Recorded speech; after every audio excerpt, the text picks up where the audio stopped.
Jenny, come on up. Hi, I'm back. Sweet, I'm going to attempt to do the fastest message I've ever done my whole life. Okay, this is going to be great. No, I knew that God sort of warned me ahead of time.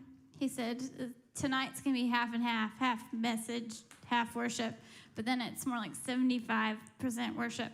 So here we go. The title of my message tonight is called The Giant. I'm going to bring you guys...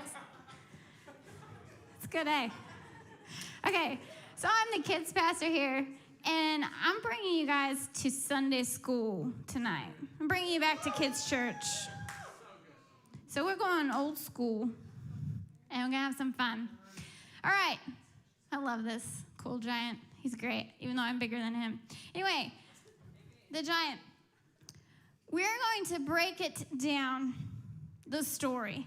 You all know the story of David and Goliath. That's where I'm going, okay? So we're going to put up the first slide. I'm not going to read to you guys all of chapter 17 because we would be here all night. So I've broken it down to some important scripture parts. So we go to the first slide, Grace. This is Grace's first time on graphics. Yes, Grace? All right. Oh, DC, I needed that. I just jumped around a lot before. All right. I'll read this. Now the Philistines... They gathered their forces for war, and they assembled onto this place in Judah. And they pitched camp in another place that also looks like a bad word, between something and something. And Saul and the Israelites assembled, and they camped in the valley of Elah, and they drew up their battle line to meet the Philistines. And the Philistines occupied one hill, and the Israelites another, with the valley between them. Next one. A giant, nearly 10 feet tall, stepped out. That's like, I'm what, 5, 7? That's 2 of me, okay? So that's big, because I'm really small. Okay, so a giant nearly 10 feet tall stepped out from the Philistine line into the open, and Goliath from Gath. He had a bronze helmet on his head, and he was dressed in armor. He was 57 kgs. It doesn't say that in your Bible. I changed that. I did the calculations for you. 57. He didn't weigh 57. His armor weighed 57. Thank you, clarity. That he wouldn't be very big. He would be about my size. Anyway, he wore bronze shin guards, and he carried a bronze sword. His spear was like a fence rail. The spear tip alone weighed over 7 kgs. His shield bearer walked ahead of him. I'm going between NIV and the Message, just because the wording's awesome. All right, so speeding on ahead, so we don't have to read the whole of 17. Goliath shows up, okay? He's taunting them, come and fight. And David enters a camp because his dad sent him there to bring his brothers food, okay? And then each morning, Goliath would keep getting up and taunting the Israelites. Come and fight me, come and fight me. For 40 days, he would taunt them. That's a lot of taunting. I don't know if you've been bullied, but the 40 days of that's a lot. All right, so every time Goliath would taunt them, they would run away in fear because they were so terrified of this giant Goliath. So David arrives, he hears this, and he volunteers himself as tribute. If you've watched a certain movie, you know what I'm talking about. You guys didn't laugh. That was such a perfect moment. So he volunteered himself as tribute. I will fight him. And Saul, I don't know what Saul was thinking. Just this little shepherd boy walks up and is like, I'm going to fight Saul. Do you realize if he lost, they would have to be slaves to the Philistines?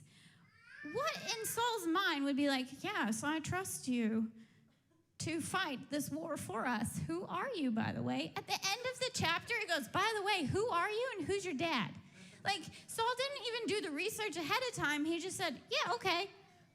Anyway, I think it's because no one was volunteering, and he's getting a little bit tired. 40 days is a long time.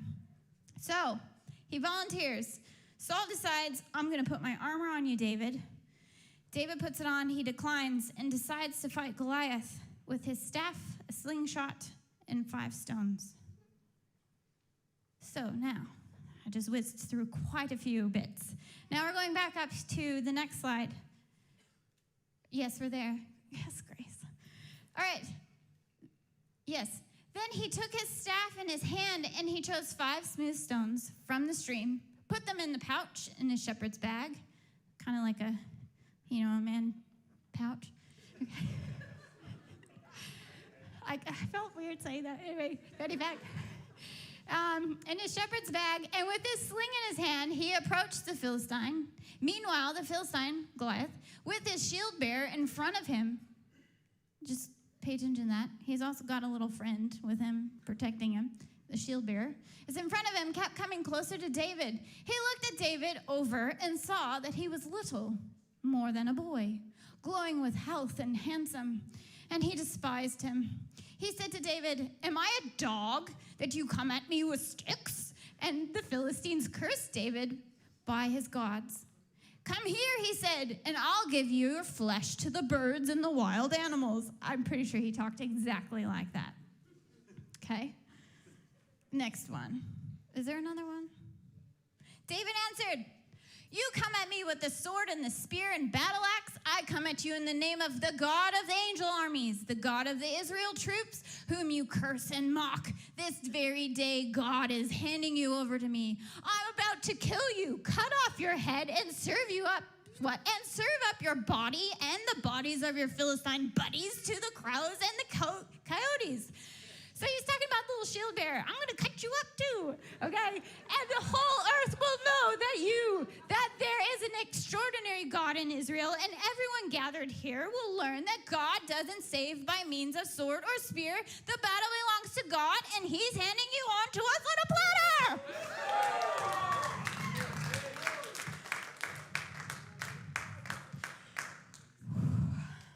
Thanks, Dan.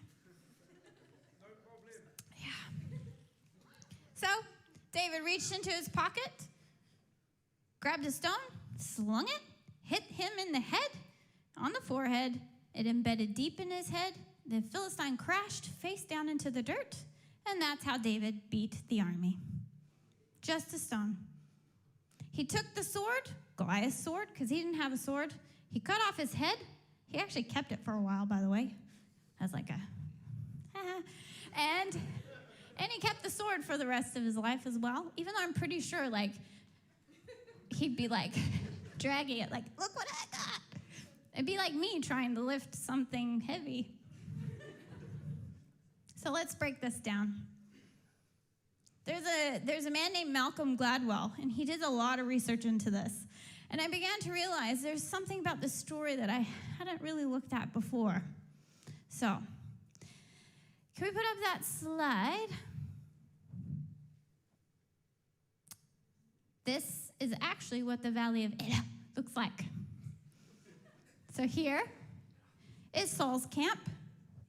And over here is where David was. So David's on this hill. No, I did it wrong. Yes, Goliath is on this hill. David is on this hill. There's a little spot there. I didn't put that there, but I think I'll pretend that's David. That's great. Okay. So there's a little creek. I'm pretty sure that's where David had a little mosey and found his stones. So this is actually what it looks like in real life. It's not pretend. Okay. Now we go back. Let's break this down. So the battle was taken in this valley, okay? Now, there's 3 types of armies, okay? So there's the cavalry. There would be the horse soldiers on the chariots. Then we've got the infantry. So those are foot soldiers with swords and spears and the armor. And then we've got the artillery, who are the guys with the bows and arrows and also with slingshots. So we've got the cavalry, the infantry, and the artillery. Yes, I know. Now, let's learn a little bit about Goliath.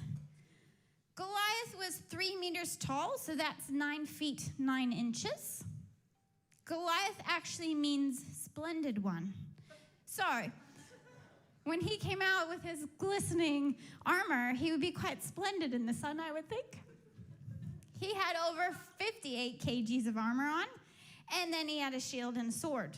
He was decked out in modern weaponry and armor, and he expected to fight the other warrior the same way, hand-to-hand combat. That's kind of what they were expecting of that moment.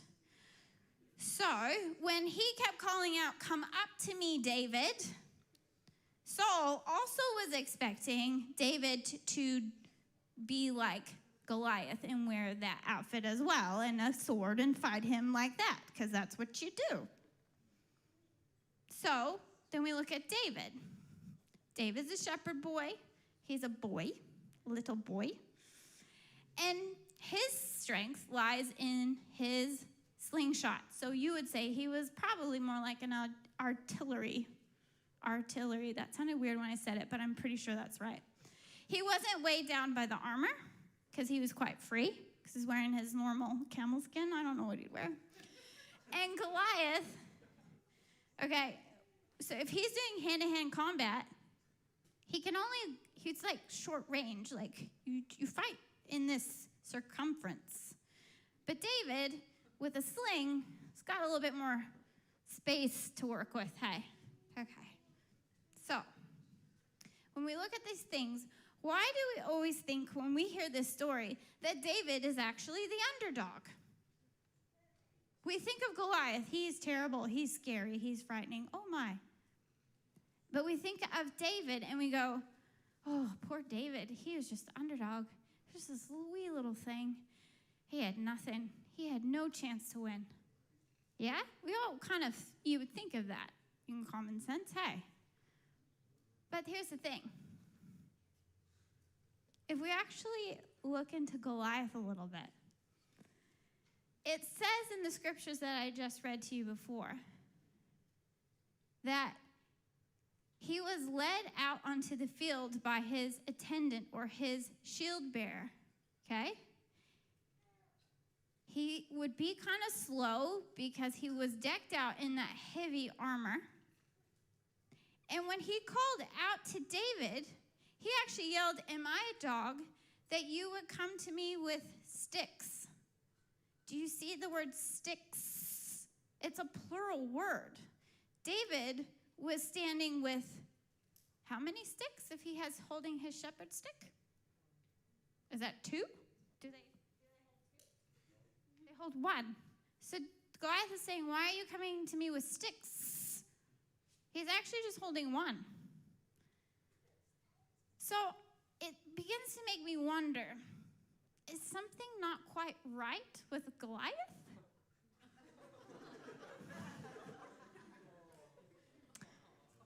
So if you think, I don't mean it in that way, but in some ways, yes.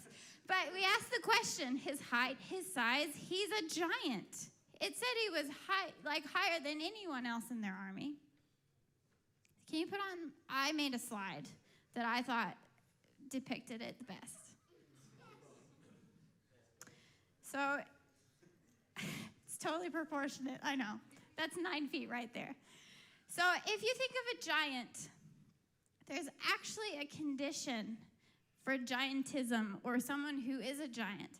And it's called, my husband is a nurse, so please help me if I did this wrong, but acromegaly is a hormonal disorder that develops when your pituitary gland produces too much growth hormones during your adulthood. And when this happens, your bones increase in size, including your hands, your feet, and your face. And one of the main side effects of this is to have double vision or nearsightedness.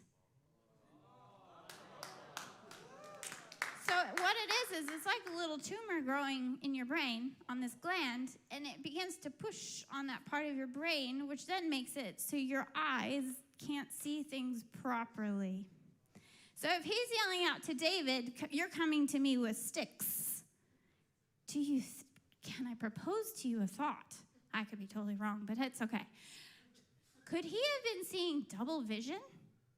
Could he have been looking at David and going, "Ooh, there's many sticks you're holding"? He didn't even seem surprised that David walked up with no armor on. Like, he just seemed quite, not at all shocked and kind of aloof about it.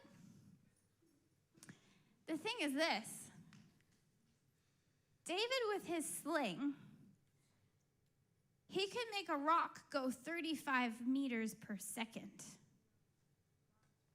So in this valley, if you go and actually study those rocks, look guys, I looked into all this, this is great, science class. There's actually this rock there called a barium sulfate rock. And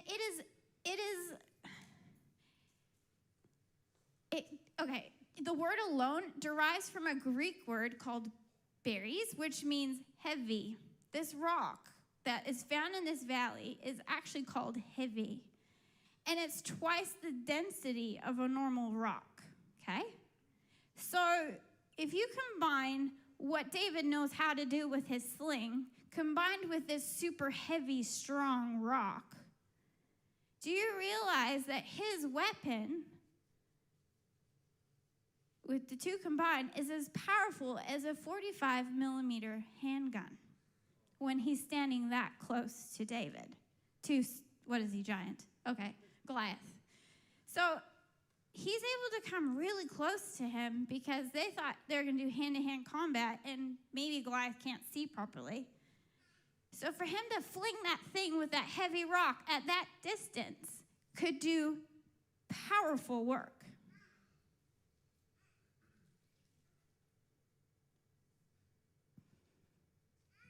This is great. I'm going to ask the band to come up again. This is so good. I'm whizzing through this. So if we look at all this, and we see that, in fact, David actually had the upper hand all along. Goliath seemed as though he had the upper hand, but he was mostly nearsighted, slow, confined to his style of fighting. And David, because he stepped out in faith and trusted God, he saw that he actually had the upper hand in that moment. Okay, so this is the thing. Sometimes we view situations in our lives, and they could be big and scary. We can become overwhelmed by it. And we have a moment where we could run away in fear, like how the Israelites did every morning when Goliath would throw the challenge out. Or we could be like David and walk up to whatever it is that we're facing with faith and the backing of the God of the angel armies, and fight it head on and realize that what we are looking at, this giant that might seem really scary and huge and overwhelming, is actually not so scary at all.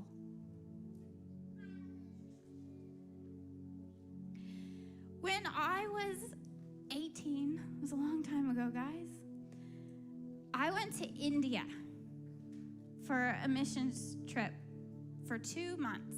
I cried every single day because we were working with Mother Teresa's home with the dying and destitute. Every day I was surrounded by death. I would be holding people in my arms as they would die.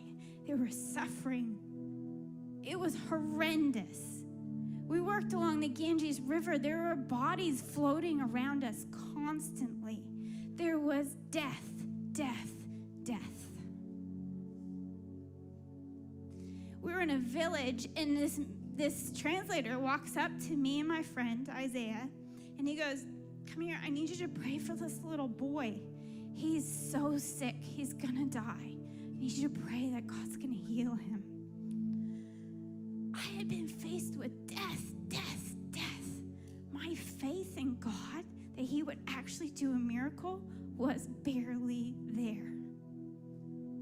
We walked into this hut, and this kid is just boiling up, and it's India, where it's already hot as hot can be. He's barely breathing. He's skin and bones. And I walk up to him, and I was like, "God, I have barely any faith left in me, but do something. Don't go off of my faith, because it's this small, God, but do something." So that was my simple prayer. And I turned around and walked away. And we went back to this village a week later. I had actually forgotten about it. And all of a sudden, this translator comes up to me, and he goes, "Hey, you know that little boy that you prayed for?" And I was like, "Oh, great. Here comes the news. Another death." And all of a sudden, his face lit up with this smile. And he stepped to the side. There was a little boy standing behind him with the biggest smile on his face. And he goes, "That's the boy you prayed for. He's totally healed."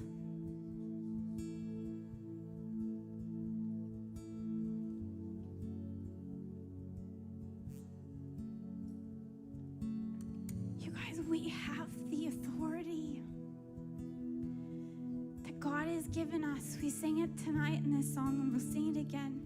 We have the authority to speak over these circumstances, and things will change. No giant can stand in our way because God is bigger. All we have to do is stand up and fling that stone. It says in the Bible, there's so many scriptures. He's given you authority. Serpents won't even touch you. You can drink poison and you won't even die. He's given you authority, and we face these giants constantly, and we go, "Ooh, too big. I need a miracle, but that's too big. Nah. I need a breakthrough in my life. Ooh, he can't do that. Nah.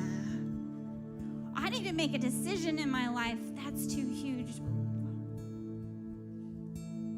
We run away in fear.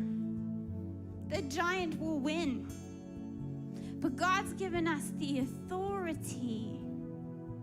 He's given us this power to speak into things, and things will change. Guys, we're about to finish Sunday night for the rest of the year, and we're going to have summer break.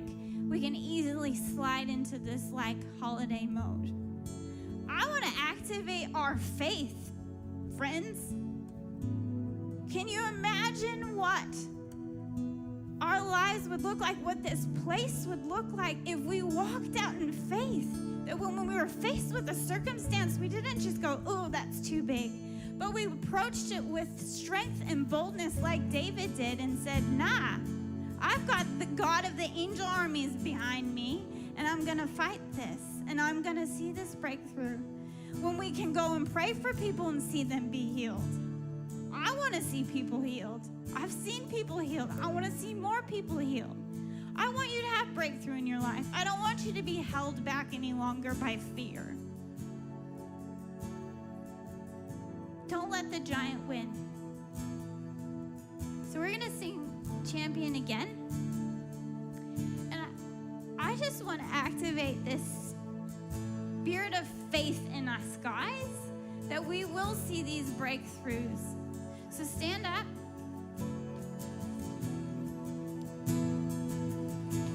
If you've got a giant that you can identify with, I want you to just look at it and speak to it and say, "No longer will you win, giant. No longer will you win. For I've got the God of the angel armies behind me." Holy Spirit, will you activate our faith?